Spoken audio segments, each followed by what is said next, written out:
ఇప్పుడు మరి నిజంగానే మీ దగ్గరకొచ్చిన ఆ కస్టమర్స్ వల్లనా? లేకపోతే ఛానల్స్ వల్లనా? లేకపోతే ట్రాఫిక్ జామ్ అయింది. కేవలం దానికి మీరు ట్రోల్ అవ్వడం వల్లే అని అంటున్నారు. అది ఎంతవరకు నిజం? అంటే స్టేషన్‌లో అది కూడా అన్నారు. అది కూడా కంప్లెయింట్ ఇచ్చిండ్రంట.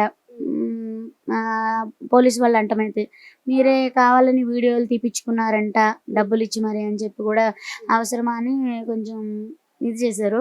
కానీ తీయించుకోవాల్సిన అవసరం నాకు లేదు. నేను ఎవరితోని తీయించుకోలేదు. ఎవరితోని ఇది లేదు. నాకు ఇంకా నేను తీసేవాళ్ళకి కూడా ఒకటే చెప్తాను. నాన్న ఇది స్ట్రీట్ ఫుడ్ నాన్న, రోడ్ సైడ్ ఇది. దీనివల్ల ప్రాబ్లమ్ అయితది వద్దు నాన్న అనే చెప్తాను నేను ఎవరికైనా.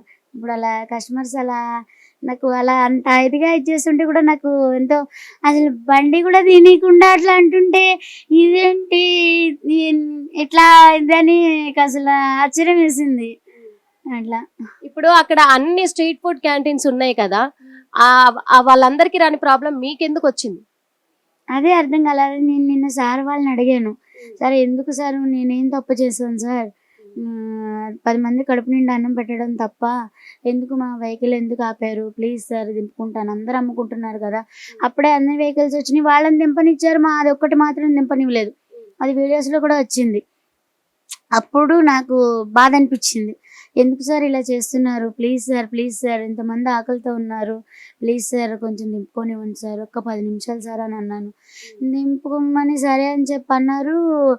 ఇంకా తర్వాత అంటే మీడియా అంతా నా వెనకాలే ఉన్నారు. ఇదిగా మరి అంతమంది ఎందుకొచ్చారో కూడా తెలీదు. ఇంకా వచ్చారు. అసలు ఏం జరిగిందని తెలిసే లోపల అంతా జరిగిపోయింది.